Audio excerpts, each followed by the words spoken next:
देखो तो Zamzama question number 8 आ रहा है क्या? पूरा क्वेश्चन देख लो, आ रहा है ना? बाद में मत करना, कटेगा तुम्हारा ही नाम रहेगा क्या? थोड़ा सा पूरा आ गया है।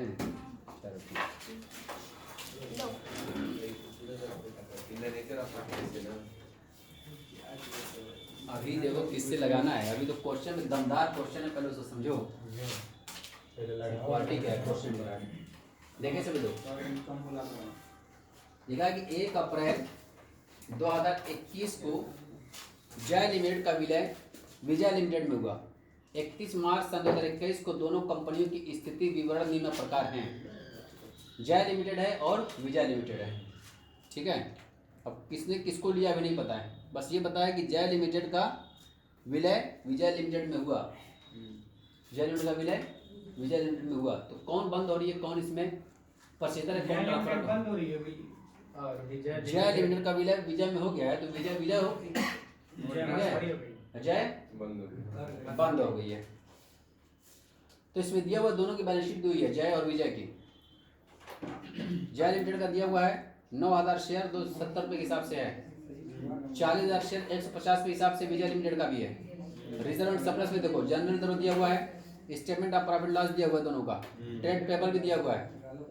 और असेट्स में देखो नॉन करंट असेट्स लिखा हुआ है, सन्ड्री असेट्स और करंट असेट्स लिखा हुआ है, कैश एंड कैश इक्विवेलेंट। आगे लिखा है जय लिमिटेड में प्रत्येक 3 अंशों के अंशधारियों ने विजय लिमिटेड में 5 अंश प्राप्त किए। जय लिमिटेड में प्रत्येक 3 अंशों के अंशधारियों ने विजय लिमिटेड में 5 अंश प्राप्त किए। इसका जय बंद हो रही है, तो जय के जो शेयर होल्डर हैं वो विजय लिमिटेड का अपने 3 के बदले में कितना शेयर पाते हैं, 5 शेयर पाते हैं। और आगे करा है इसके साथ उन्हें वह आवश्यक नकद राशि भी मिलनी थी जो दोनों कंपनियों के चिट्ठे के आधार पर निश्चित किए गए अंशों के आंतरिक मूल्य के अनुसार निर्धारित होती है। करा कि उनको 3 के बदले में 5 दिया जाएगा और बाकी उनको आवश्यक राशि भी दी जाएगी, कुछ पैसा भी उनको दिया जाएगा। और पैसा कितना दिया जाएगा, करा कि जो शेयर की इंट्रिंसिक वैल्यू होगी उसके आधार पर दिया जाएगा। इंट्रिंसिक वैल्यू आंतरिक मूल्य के साथ दिया जाएगा। अब ये होता क्या, अभी बात करते हैं उसके भी। आगे बताया गया प्रत्येक कंपनी के अंश का आंतरिक मूल्य ज्ञात कीजिए। करा दोनों कंपनियों का आंतरिक मूल्य यानी इंट्रिंसिक वैल्यू आपको निकालनी है। विजय लिमिटेड की पुस्तकों में आवश्यक पंजी प्रविष्टियां कीजिए एवं विलय के बाद का चिट्ठा तैयार कीजिए। ये सारी चीजें इसमें दिया हुआ है। तो इंट्रिंसिक वैल्यू किसे कहते हैं ये बता दो। इंट्रिंसिक वैल्यू किसे कहते हैं?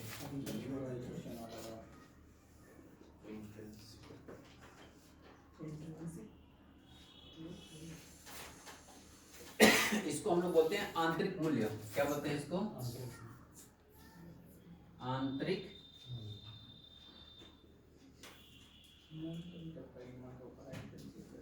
हाँ जी, आंतरिक मूल्य किसे कहते हैं? इंट्रिंसिक वैल्यू या आंतरिक मूल्य। सर मैंने तो पहली बार नाम सुना है इसका।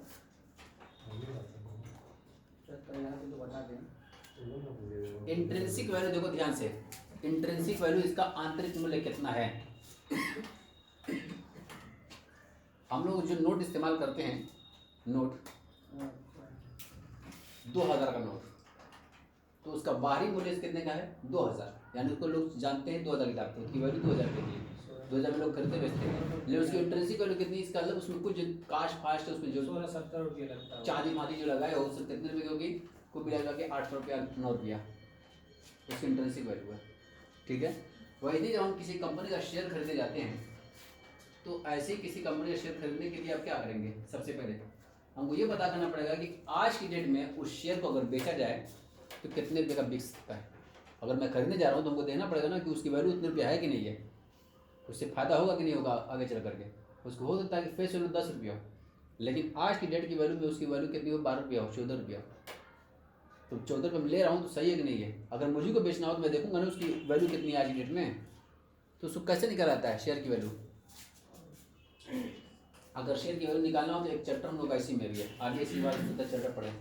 जैसे हम लोग चल रहा है क्या, अमलगमेशन है ना, अमलगमेशन चल रहा है।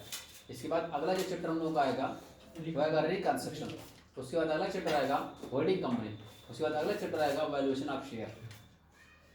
कि किसी भी शेयर की कैसे वैल्यू निकाली जाती है।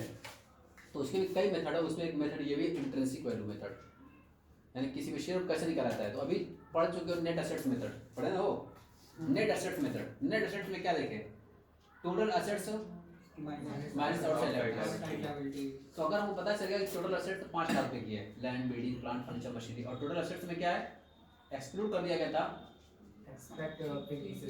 फिक्टिशियस एसेट्स को, जिसकी वैल्यू भी हो सकती है या जिसको बेचा जा सकता है, उसको हम लोग जोड़ लेंगे। तो फिक्स एसेट जोड़ लेंगे और करंट एसेट जोड़ लेंगे, land, building, plant, furniture, machinery, inventory, debtor, cash and cash equivalent सब जोड़ लेंगे। ये टोटल एसेट्स हमारे पास हो गए।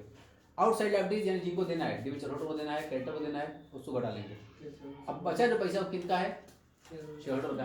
अब शेयर होल्डर भी दो तरह के इसमें, इक्विटी वाला भी है और प्रेफरेंस वाला भी है। तो पहले किनको देना है, प्रेफरेंस वाला दिया जाएगा, पढ़ चुके हो, प्रेफरेंस किसको कर दी, प्रेफरेंस वाला दिया जाएगा। अब बचा किनका, इक्विटी वालों का। अब इक्विटी वालों का ये अमाउंट बचा हुआ है, तो number of total equity share holder जितने हैं डिवाइड कर दोगे तो एक शेयर की वैल्यू क्या निकल के आएगी, वो पता चल जाएगा कि आज हमको देना है इक्विटी वालों को तो कितने रुपये देना है। ये जो वैल्यू निकल के आती है इसी को हम लोग क्या बोलते हैं, इंट्रिंसिक वैल्यू बोलते हैं। यानी कि एक इक्विटी को कितने रुपया हमको वापस करना है आज के डेट में, ये पता चल जाएगा आपको, तो उसको क्या बोलेंगे, इंट्रिंसिक वैल्यू। तो सबसे पहले काम हम लोग यहाँ पर करेंगे इंट्रिंसिक वैल्यू। और क्वेश्चन में भी कहा भी है कि पहले दोनों कंपनियों की आंतरिक मूल्य निकालिए, दोनों कंपनियों का आंतरिक मूल्य। पहले दोनों कंपनियों को आंको कितने रुपये की आज की डेट में है। उसकी जो बुक वैल्यू है, देखो एक की लिखी हुई है 270 रुपया और दूसरे की लिखी हुई है 150 रुपया। सर 2 लाइन में आंतरिक मूल्य लिखना, हैं? 2 लाइन में आंतरिक परिभाषा लिखना, आंतरिक मूल्य बस ये कहना पड़ेगा, total minus total outside liabilities minus preference share holder, बस निकल गया, ठीक है ना।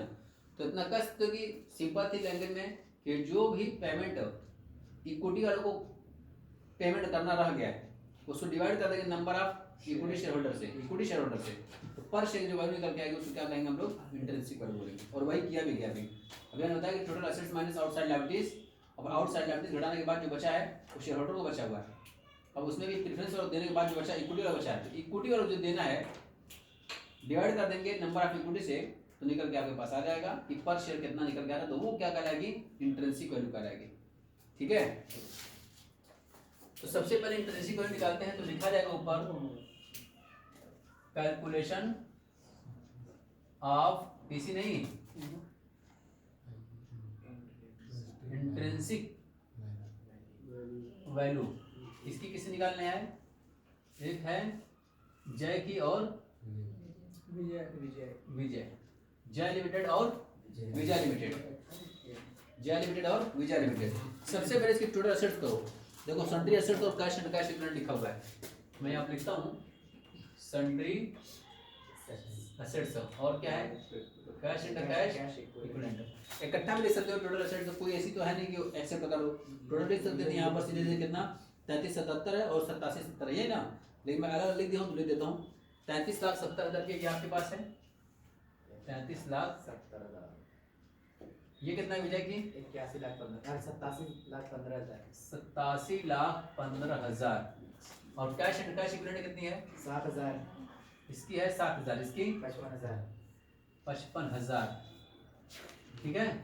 तो टोटल एसेट्स इसकी कितनी हो जाएगी, 33,77,000, इसकी कितनी हो जाएगी, 87,70,000। चलो ये हो गए टोटल एसेट्स। अब माइनस ढूंढो उसको आउटसाइड लायबिलिटीज, आउटसाइड लायबिलिटीज में सिर्फ बस ट्रेड पेबल है, बाकी डिबेंचर ऑर्डर नहीं है। लिखूंगा माइनस ट्रेड पेबल, तो इसके ट्रेड पेबल कितने के हैं, 1,10,000 रुपए के इसके हैं, और उसके कितने हैं, 1,30,000 रुपए के। तो 87,70,000 में से 1,30,000 घटा दूंगा तो कितना हो जाएगा, 86 लाख। चेक कर लो एक बार, सही है। और 33,77,000 में से 1,10,000 घटा दूंगा ये कितना हो जाएगा, 32 लाख है।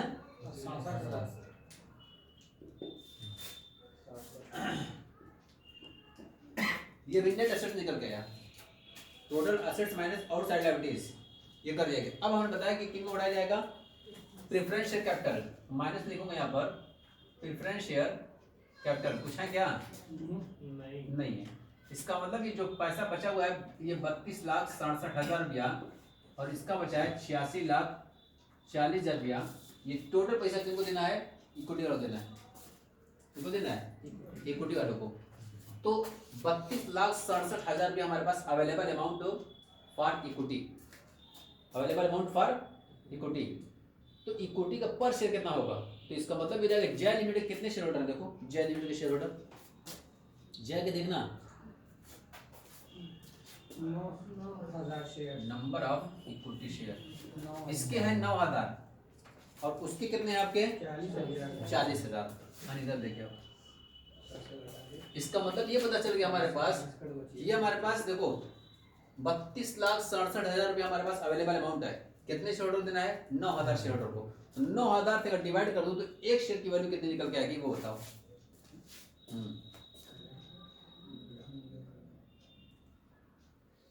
बताओ फटाफट।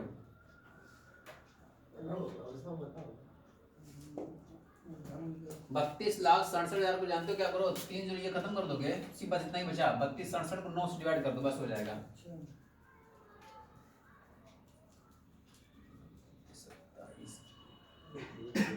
363 हैं? 363 इसका देख लो कितना हो जाएगा। ये भी जानते हो 4 से खत्म कर दो 216 हो जाएगा। 216। हाँ इधर देखो इसका मतलब ये हो जाएगा कि अगर आज कंपनी बंद हो रही है, जय और विजय दोनों की बात कर रहा हूँ, और आज कंपनी बंद हो रही है तो टोटल एसेट्स हमारे पास कितनी हो गई? 33,77,000 की। इसकी टोटल एसेट कितने की है? 87,70,000 की टोटल एसेट्स है। ठीक है। आउटसाइड लायबिलिटीज हमारी घटा दी गई, जो भी होंगे डिबेंचर होंगे या ट्रेड पेबल हो जाएंगे या बैंक ओवरड्राफ्ट हो जाएगा, मतलब जितनी भी आउटसाइड लायबिलिटीज है उसको घटा देंगे। घटाने के बाद नेट एसेट कितना आ जाएगा? 32, 67 और 86, 40 ही आ गया। उसके बाद प्रेफरेंस वालों को पेमेंट कर दो। तो हमारे पास जो अवेलेबल अमाउंट होना चाहिए किनको होना चाहिए? इक्विटी वालों को। यही हमारे पास अवेलेबल अमाउंट है किनका? इक्विटी वालों का। अब नंबर ऑफ इक्विटी को डिवाइड कर दोगे तो पर शेयर जो वैल्यू निकल के आएगी इसको वैल्यू आप पर शेयर बोलेंगे या इसी को हम लोग बोलते हैं इंट्रिंसिक वैल्यू। इसका मतलब आज की डेट में इस शेयर की जो वैल्यू है वो कितने रुपया है? 363 रुपये का जय लिमिटेड का शेयर है और विजय लिमिटेड कितने का शेयर है? 216 रुपये का एक शेयर है आज की डेट में। इसका मतलब उसकी बुक वैल्यू देखो 270 रुपये का जो शेयर था जय लिमिटेड का उसकी आज की वैल्यू कितनी है? 363 रुपया है। और ऐसे ही आपका विजय लिमिटेड का जो शेयर है 150 रुपये का एक है, आज की डेट में उसके कितने का है? 216 रुपये का है। ये उसकी वैल्यू है आज की डेट में सारी संपत्ति में बेचने के बाद। ठीक है ना। अभी तो गुडविल निकाली नहीं है, गुडविल भी अगर जोड़ दें तो कुछ वैल्यू और बढ़ जाएगी, लेकिन अभी गुडविल का अमाउंट ही नहीं जोड़ा गया, गुडविल का वैल्यूएशन ही नहीं किया गया। बात सबको समझ आई? International value. चलो अब इतनी बात समझ में आ गई तो हुआ क्या? अभी हम लोग पीसी कैलकुलेट कर दिए, तो पीसी कैलकुलेट करते हैं। अब नीचे लिखूंगे यहाँ पर कैलकुलेशन ऑफ परचेज। हाँ जी देखो परचेज कंसिडरेशन निकालना है हम लोगों को। परचेज कंसिडरेशन तो क्वेश्चन में किसने किसको लिया पहले इसके साथ देख लो। क्वेश्चन में लिखा है यहाँ पर कि Jai limited has been merged with Vijay limited. तो जय लिमिटेड मर्ज हो रही है किसमें? विजय लिमिटेड में। तो इसका जय लिमिटेड खत्म हो रही है तो जय लिमिटेड को क्या दिया जाएगा? जय लिमिटेड का 3 शेयर के बदले में कितना मिलेगा? विजय लिमिटेड का 5 शेयर मिलेगा। जय लिमिटेड के प्रत्येक 3 के बदले में कितना? 5 शेयर मिलेगा। तो मिलता है यहाँ पर देखते हैं उसको भी। हाँ जी इक्विटी शेयर मिलेगा प्रत्येक 3 के बदले में 5। तो जय लिमिटेड का कुल कितना शेयर था? देखो पहले जय लिमिटेड का शेयर बताओ। 9,000 शेयर। हाँ जी इधर देखें डिवाइड बाय 9,000 शेयर। ध्यान सुना एक बार 9,000 शेयर 3 के बदले में 5 मिलेगा। तो 3 से डिवाइड करोगे, ये तो क्वेश्चन नंबर 3 और एक आध दो क्वेश्चन पीछे भी लगा चुके हो। 3 से डिवाइड करोगे 5 से मल्टीप्लाई कर दूंगा तो नंबर ऑफ शेयर पता चल जाएगा आपको कि जय लिमिटेड प्रत्येक 3 के बदले में उसका 5 शेयर लेगी। तो 9,000 को मैं 3 से डिवाइड करूंगा तो 3 की कैटेगरी बन जाएगी कि कितनी कैटेगरी बनी और हर एक कैटेगरी को हम 5 देंगे। 5 से मल्टीप्लाई कर दूंगा तो 15,000 शेयर बना। अब 15,000 शेयर बना, इसकी वैल्यू कितनी होगी? तो विजय लिमिटेड का मैं ले रहा हूँ तो विजय लिमिटेड का शेयर की जो वैल्यू है कितने रुपया है? एक शेयर की देखो 150 रुपया। कितना? 100। इसका मतलब 15,000 शेयर मैं लूंगा उसका और एक शेयर कितने रुपए का है? 150 रुपये का है। तो 15,000 शेयर 150 के साथ कितने का होगा जाएगा? 22,50,000 रुपये का हो जाएगा। कितने का? वो यहाँ 15 का। और बाकी कह रहा है कि कुछ कैश भी दूंगा। हाँ जी, कुछ कैश भी देगा। कैश कितना देगा नहीं पता अभी, कह रहा है यहाँ पर कैश के लिए। मैं देखो लैंग्वेज फिर यूज कर रहा हूँ, पर देखो लिखा है कि जय लिमिटेड में प्रत्येक 3 अंशों के अंशधारियों ने विजय लिमिटेड में 5 अंश प्राप्त किए। इसके साथ उन्हें वो आवश्यक नकद राशि भी मिलनी थी जो दोनों कंपनियों की चिट्ठी के आधार पर निश्चित किए गए अंशों के आंतरिक मूल्य के अनुसार निर्धारित होती है। नकद राशि भी मिलनी थी जो आंतरिक मूल्य के आधार पर दी जाएगी, आंतरिक मूल्य के आधार पर दी जाएगी। तो कैश कितना दिया जाएगा उसको निकालना है। अब यही में थोड़ा समझना भी है कि किस निकालेंगे। ये तो तुम लोग क्वेश्चन लगाई चुके, 3 के बदले में 5 मिलेगा, कई क्वेश्चन था, एक 2 क्वेश्चन लगा चुके हो, ये निकल जाएगा। लेकिन क्वेश्चन में जो कैश की बात कर दिया उसी को कहा कि इंट्रिंसिक वैल्यू, यानी ये जो इतना लंबा काम किया गया एक्स्ट्रा, ये सिर्फ इसी को निकालने के लिए, कैश को निकालने के लिए सब इंट्रिंसिक वैल्यू निकाली गई है। ठीक है ना? अब इसमें समझो क्या हुआ होगा, पूरी कहानी तुमको बताता हूँ, इसके पीछे की कहानी क्या है, तब समझ में आएगी। जब जय लिमिटेड जो है अपने आप को बेचने को तैयार हुई, तो विजय लिमिटेड ने कहा कि हम आपको प्रत्येक 3 के बदले में कितना देंगे? 5 शेयर देंगे। 3 के बदले में 5 शेयर का सुन करके जय लिमिटेड के जो शेयर होल्डर थे लगे डांस कर नोट करके, 3 के बदले में 5 मिलेगा हमको, 3 के बदले में 5 मिलेगा। तो 3 के बदले में 5 मिलेगा, तो वहाँ पे कुछ पढ़े लिखे हुए से उस शेयर होल्डरों में। ठीक है, तुम लोग जैसे एकरा अकेडमी आप कॉमर्स में पढ़े हुए, ठीक है। हाँ, बाकी विकास बहुत सारे लोग कर रहे हैं, विकास बहुत सारे लोग कर रहे हैं, ठीक है। लेकिन यहाँ के जो पढ़े हुए क्वालिटी अलग है। वो जो है थोड़ा कैलकुलेशन करने लगे कि एक बार देखा जाए 3 के बदले में 5 मिल रहा है, 3 के बदले में 5, तो हमको फायदा और नुकसान होगा। तो ऐसा नहीं है कि वो घुमा रहा है हमको, तो जब घुमाया फिराया गया तो देखो क्या हो रहा है। उन्होंने सबसे पहले क्या किया होगा, इंट्रिंसिक वैल्यू निकाली, अपनी निकाली और उसकी निकाली। तो अपनी शेयर की जो वैल्यू निकाली है, जय लिमिटेड का कितने का शेयर पड़ रहा है? 3। तो हम जानना चाह रहे हैं यहाँ पर value of 3 share of Jai limited. इसके 3 शेयर की वैल्यू क्या, देखो क्या हो रही है आज की। इसका मतलब 363 रुपए का एक शेयर आज की डेट में है। 3 रुपए के हिसाब से अगर देखो तो कितने का हो जाएगा? 1080 रुपए का होगा। ये कौन काम कर रहा होगा? जो तो पढ़े लिखे रहे होंगे, समझदार लोग रहे होंगे, बाकी तो हमें पता नहीं सब डांस कर रहे होंगे। 3 के बदले 5 सुन करके पागल हो गए। लेकिन ये जो था एक बना दिया क्या इसमें, 3 के बदले 5 के बाद, तो वैल्यू चेक कर रहे हैं। जो 4-5% लोग हैं वो चेक कर रहे हैं कि हम लोग वैल्यू जो है कितने रुपए की हो रही है। 3 के बदले 5 मिला है, तो 3 की वैल्यू हमारी कितनी हो रही है? 1079 रुपया। अगर तो 5 शेयर मैं आज की डेट में लूँ तो उसके 5 शेयर लूंगा तो 216 के हिसाब से अगर मैं देखता हूँ आज की डेट के हिसाब से, उसका वैल्यूएशन पूरा बकायदा उन्होंने बैठ किया, कॉर्पोरेशन किया खुद ने बैठ करके। तो ये निकालोगे वैल्यूएशन ऑफ 5 शेयर, कितना शेयर? 5 शेयर ऑफ किसका? विजय का। तो उसका जो शेयर है 216 रुपए के हिसाब से 5 शेयर का कितने का हो जाएगा?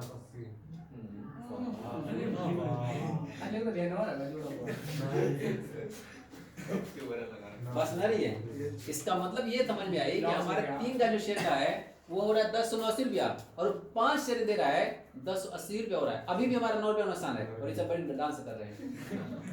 तो तुरंत यही लोग आए होंगे, 4-5 लोग किनारे गए थे, उन्होंने कैलकुलेशन करके जब ये आए, इंट्रिंसिक वैल्यू निकाले, अपने 3 की वैल्यू निकाले, उसके 5 की वैल्यू निकाले, कुछ निकल के आए तो कहे चुप तो यार तुरंत डांस पांस कर रहे हो तुम लोग खुश होकर के। 3 के बदले में जो 5 मिल रहा है उसकी हकीकत देखो क्या है। हमारे जो 3 की वैल्यू है आज की डेट में वो 1080 रुपये का होगा, और जो हमको 5 दे रहे हैं वो कितने का हो जाएगा? 1080 रुपये का होगा। यानी कि हमारे 3 शेयर पर 9 रुपये का नुकसान है। यानी पर शेयर कितना नुकसान हुआ आपका? 3 रुपया नुकसान हो रहा है आपका पर शेयर पर। तो किस बात पर तुम लोग डांस कर रहे हो? नुकसान होने का? अरे हम लोग नहीं जानते थे, हम लोग 3 के बदले 5 ही कर रहे थे। तब इस कंपनी के डायरेक्टर जो थे कि यार ये तो सब पता नहीं कहाँ से लगा जाते हैं ये सब, हाँ हम लोग नुकसान करा दिए। तब उसने कैश के लिए कहा, जब ये हंगामा शुरुआत नहीं भाई हम 3 के बदले में 5 नहीं लेंगे, हम दूसरे कंपनी बेचने जा रहे हैं। तभी कहे कैसा है, रुको रुको रुको, जो इंट्रिंसिक वैल्यू का फर्क पड़ रहा है उतने में हमने कैश लिया। यानी कि उनकी वैल्यू कितनी बनी थी? 22,50,000 रुपए की। अब ये पता चला कि हम प्रत्येक शेयर के बदले में कितना रुपया देंगे आपको कैश? 3 रुपया आपको कैश दे देते हैं, देख लो। यानी 3 शेयर के बदले में कितने रुपया नुकसान हुआ था आपका? 9 रुपया। तो 1 शेयर कितना नुकसान हुआ आपका? 3 रुपया। तो कर नुकसान की भरपाई हम आपको कैश दे कर देते हैं। तो वही क्वेश्चन में लिखा गया यहाँ पर, लैंग्वेज देखो इसकी, लिखा है यहाँ पर इसके साथ उन्हें वह आवश्यक राशि भी नकद मिलनी थी जो दोनों कंपनियों के चिट्ठे के आधार पर निश्चित की जाएगी। ठीक है ना, यानी लिखा है that shareholders of every 3 share in Jay limited we are to receive 5 share in Vijay limited plus as much cash as is necessary to adjust their rights of shareholder of both the companies in the according with the intrinsic value of the share. इसका दोनों company के की intrinsic value के according जो जरूरत पड़ेगी उतना cash भी दिया जाएगा। तो ये जब हंगामा हुआ होगा तभी जाकर के कैश की बातें होगी, नहीं तो शेयर होल्डर तो बहुत खुश रहेंगे। जो डायरेक्टर रहेंगे विजय लिमिटेड के वो खुश रहेंगे, चलो हम लोग चुना लगा दी इन सबको, बहुत खुश है सब, 3 के बदले में 5। ये नहीं जानते थे कि उसमें 3 के बदले में 5 कहेंगे तो कुछ लोग कैलकुलेशन करके भी आएंगे, तो कैलकुलेशन उन्होंने यही पूरा किया होगा। उसकी आज की डेट में वैल्यू क्या है, अपने शेयर की और उसके शेयर की दोनों की वैल्यू निकाले हैं, और उसके बाद अपने 3 की शेयर की वैल्यू निकाले, अपने 5 की निकाले, पता चल गया कि 9 रुपये नुकसान हो रहा है 3 शेयर पर, 1 शेयर कितना नुकसान हो गया 3 रुपया। तो उससे जब कहा गया बात हुई तो उन्होंने कहा कि हम उसके बदले में कैश दे देते हैं आपको, नुकसान हो रहा है तो कैश देंगे। तो इसका मतलब इसको मैं निकालूंगा, नुकसान हो रहा है 9 रुपये कितने शेयर पर 3 शेयर पर, 30 डिवाइड करूंगा तो 1 शेयर निकल जाएगा। अब देखो कि जय लिमिटेड के कितने शेयर होल्डर थे, 9000 शेयर थे। देखो 9000 शेयर, तो इसका कितना हो जाएगा 27000 रुपया। ये हो जाएगा कितना आपका 22 लाख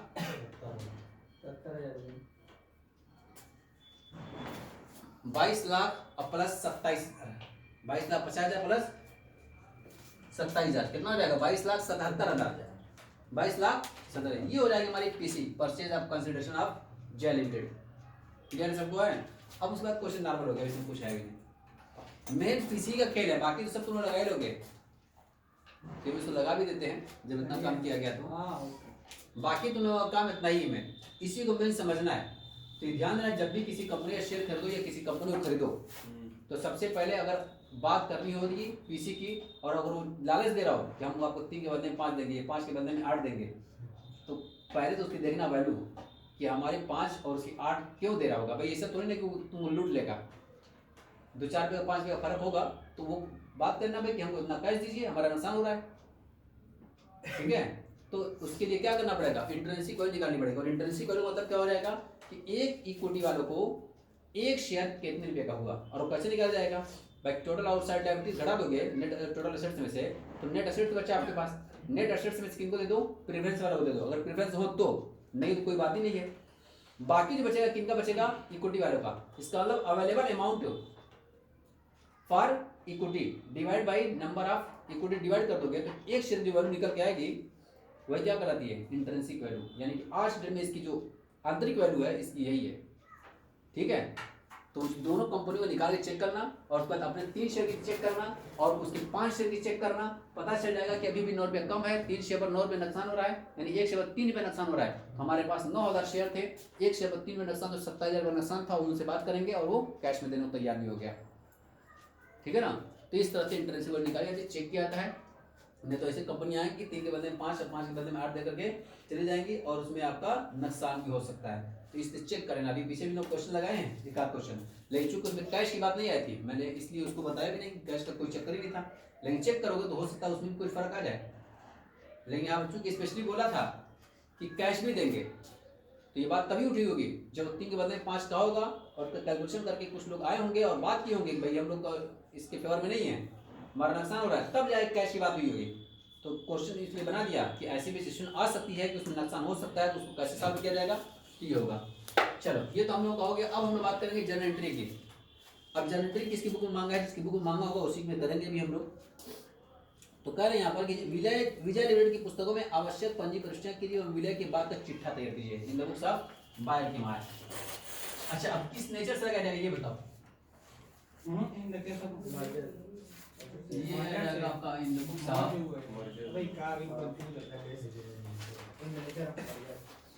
इन द नेचर ऑफ मर्जर से।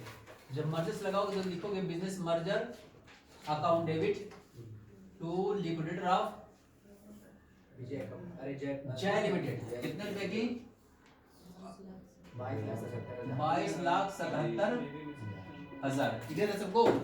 अब जो असेट्स लोगे सो लिखोगे, क्या मैं लिखूंगा सन्ड्री असेट्स अकाउंट डेबिट, और क्या लिया है cash and cash equivalent account debit, और क्या लिया हुआ है to trade payable account to business merger account. देखो इधर ध्यान देना, तो टोटल एसेट्स जो लिया हो, कितने पे एसेट दे रही हो उसकी जय लिमिटेड की 35,70,000 की एसेट ले लियो, ठीक है। कैश एंड कैश पेमेंट कितने का ले लियो, 7,000 का। ट्रेड पेबल कितने का ले लियो, 1,10,000 रुपए का। और बिजनेस मर्जर कितने का हो गया है, 22,77,000 का। और इन द नेचर ऑफ मर्जर्स चल रहे हो तो उसका जो रिजल्ट सरप्लस होगा वो भी लोगे। तो उसके पास रिजल्ट में जनरल रिजर्व भी है और स्टेटमेंट ऑफ प्रॉफिट लॉस भी है। तो मैं सबसे पहले लिखूंगा statement of profit loss, statement of profit loss. उसका लूंगा कितने रुपए का है, 30,000 रुपए का है यहाँ पर, 30,000 रुपए का। और जनरल रिजर्व कितने का है, 8,07,000। ये भी लूंगा क्रेडिट साइड जोड़ूंगा तो, लेकिन दिमाग में लिया मैं भी बताया गया था ये चीज, जब क्रेडिट ऐड करेंगे तो जनरल लिखूंगा नहीं, हो सकता है कम पड़ जाए डेबिट में, तो उसको एडजस्ट करना होगा। तो इसलिए उसको मैं लिखूंगा नहीं, इसलिए काट करके फिर बेकार हो जाएगा। तो उसको दिमाग में रखना कि क्रेडिट साइड में मैं 1,10,000 भी जोड़ूंगा, 22,77,000 भी जोड़ूंगा, 30,000 भी जोड़ूंगा और 8,07,000 भी जोड़ूंगा। चारों चीज जोड़ूंगा तो कितने रुपये आ जाएगा, देखो एक बार 24,70,000। बताओ। 22 और 8 तो इसी हो जाएगा 30 आपका, ठीक है। 30 लाख और एक हो जाएगा 30, 31 लाख, 31 47 लाख हो रहा है क्या, देखो तो देखो कितना हो रहा है, 37 से 43 मुझसे तो हो रहा है 47। कहाँ से सर? 1,10,000 प्लस 22,77,000 प्लस 30 लाख, तो 30,000 और प्लस 8,07,000 इसको भी होना भी जोड़ो मेरे चारों को। वही बता रहा हूँ, यहाँ पर जनरल भी जुड़ेगा, दिमाग में रखना है, लिखना नहीं है अभी, लेकिन दिमाग में रखना है कि क्रेडिट में लिखा जाता है। लेकिन लिख इसलिए रहा हूँ क्योंकि जो भी डिफरेंट आएगा वो भी जनरल में रहेगा, यहाँ पर डिफरेंट आएगा वो भी जनरल में रहेगा, और कोई दोनों में से एक रहेगा। अगर यहाँ पर निकल जाए तो फिर इसको काट करके लिखूंगा, तो फिर काटने से थोड़ा तो होता है, रिलायबिलिटी कम हो जाती है। तो इस उसको बचने के लिए हमने किया कि पहले उसको दिमाग में रखे रहो, लेकिन दिमाग में रखना पड़ेगा। गलती मत कर देना कि उसको जोड़ो ही मत, जोड़ना होगा कि हाँ ये क्रेडिट साइड में आपका जनरल है यहाँ पर है 32,24,000। चलो ये हो जाएगा कितना, 32,24,000 रुपये क्रेडिट साइड में हुआ। डेबिट साइड में आपको पता है कि 33,77,000 है। डेबिट में कितना है, 33,77,000। क्रेडिट में कितना है, 32,24,000। तो क्रेडिट साइड में कम पड़ रहा है ना, यहाँ पर कम पड़ रहा है, तो कितने को कम पड़ रहा है, तो 33,77,000 में से 32,24,000 घटा दो, कितना कम पड़ा,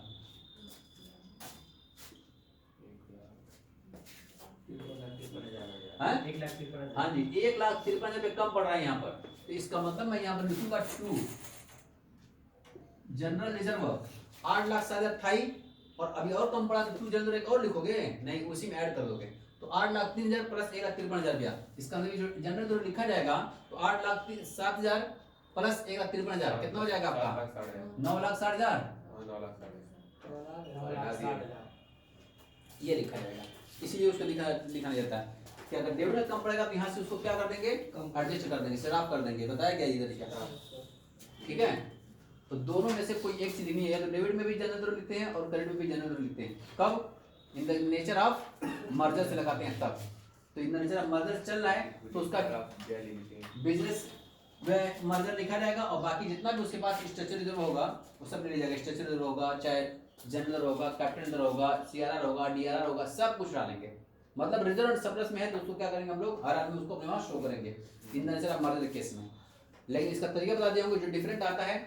अगर इन द नेचर ऑफ परचेस से लगाते हो तो गुडविल लिखा जाता है, डेबिट साइड में फर्क पड़ता है, तो क्रेडिट साइड में क्या लिखते हैं, कैपिटल रिजर्व लिखते हैं। लेकिन अगर इन द नेचर ऑफ मर्जर चलाते हो तो डेबिट में कम पड़ेगा तब भी जनरल लिखा जाएगा, क्रेडिट में कम पड़ेगा तब भी जनरल लिखा जाएगा। और इसीलिए उसको हमने बताया कि जब इसको लिखोगे तो दिमाग में रखना, यहाँ पर मत लिखना, तो दिमाग में रखना कि यहाँ पर क्रेडिट साइड में है ही आइटम। अब उसको एडजस्ट करने के बाद या तो डेबिट में जाएगा या तो क्रेडिट में जाएगा, तो क्रेडिट में बढ़ भी सकता है घट भी सकता है, ठीक है। चलो अब उसके बाद हम लोग किसी का अमाउंट पेड करेंगे, तो लिखेंगे यहाँ पर liquidator of Jai limited debit, इनको दूंगा क्या, इक्विटी शेयर कैपिटल दे रहा हूँ, अब कुछ कैश नहीं दे रहा हूँ। कैश बोले तो बैंक नहीं लिखा जाता है, ठीक है ना। यहाँ पर जो कैश लिखा हुआ क्या है, बैंक ही है। बैंक के डायरेक्ट कंपनी जो डायरेक्ट ट्रांजेक्शन करते हैं कैश नहीं करते हैं, तो चेक से जाता है, ठीक है ना। तो यहाँ पर जब कैश वर्ड यूज करता है कंपनी में, तो कैश का मतलब यहाँ पर नकद ही से मतलब है, नकद। अब चाहे वो बैंक दो चाहे रोकड़ दो, ठीक है ना, ज्यादातर रोकड़ में ही दिया जाता है वहाँ पे। तो ये दिया जाएगा आपका 33, कितना हो गया 22,77,000 रुपये। कैसे दूंगा मैं, उनको दे दूंगा शेयर कितने का 22,50,000 का इक्विटी शेयर दे दूंगा, और बैंक कितना दे दूंगा आपका 27,000 दे दूंगा।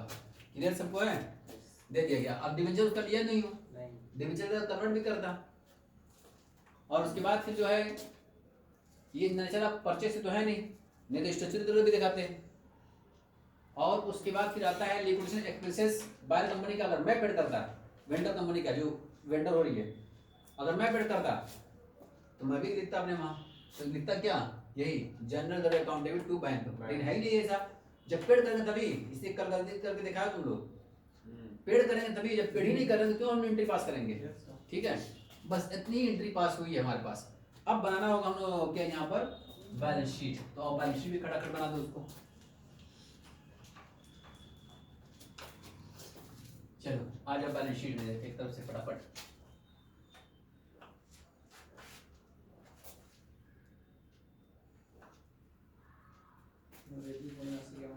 देखो बैलेंस शीट जो बनानी है हमारे पास, सबसे पहले लिखा गया यहाँ पर शेयर होल्डर फंड लिखता हूँ मैं, यहाँ पर लिखता हूँ शेयर कैपिटल। इधर देखो सबसे पहले विजय लिमिटेड के बाद कितनी कैपिटल थी ऑलरेडी, कितनी कैपिटल थी 60 लाख रुपए की, कितनी की थी।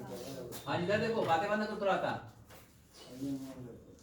60 लाख रुपए की पहले से उसके पास कैपिटल थी, ठीक है। और 22,50,000 की और इशू कर दियो, 60 और 22 कितना हो जाएगा 82,50,000 रुपए का शेयर हो गया। 60 लाख पहले से इशू था और नया शेयर इशू कर दिया कितने का, देखो यहाँ पर 22,50,000 रुपए का, ये हो गया आपके पास। उसके बाद फिर आगे बढ़ो, फिर उसके बाद आता है रिजर्व सरप्लस में, तो लिखो रिजर्व एंड सरप्लस। अब इसमें देखो क्या क्या गया रिजर्व सरप्लस में। सबसे पहले लिखो जनरल रिजर्व दिया हुआ है तो उसी को लिखो जनरल रिजर्व। अपने पास पहले देखो कितने रुपया था 25,70,000 था, तो लिखूंगा मेरे पास 25,70,000 रुपए का था, ये तो रहना ही रहना है। नया जो दियो कितने रुपए का हो गया है 9,60,000, तो लिखोगे यहाँ पर प्लस 9,60,000, तो 25 और 9 कितना हो जाएगा आपका 34 और 35 35,30,000 ना, ये हो जाएगा जनरल रिजर्व। उसके बाद लिखते हैं statement of PL. Statement of PL सबसे पहले देखो कि अपने पास था कितने का, अपने पास था 70,000 रुपए का, और उसका भी पीएल ले लियो कितने का 30,000 रुपए का, तो कुल कितने का हो गया, ये हो गया आपका 1 लाख रुपए का, ये हो गया आपका। उसके बाद आते हैं करंट लायबिलिटीज में, इसमें आता है ट्रेड पेबल। अपना देखो ट्रेड पेबल कितने रुपया था पहले 1,30,000, अपने पास 1,30,000 की लायबिलिटी ऑलरेडी थी,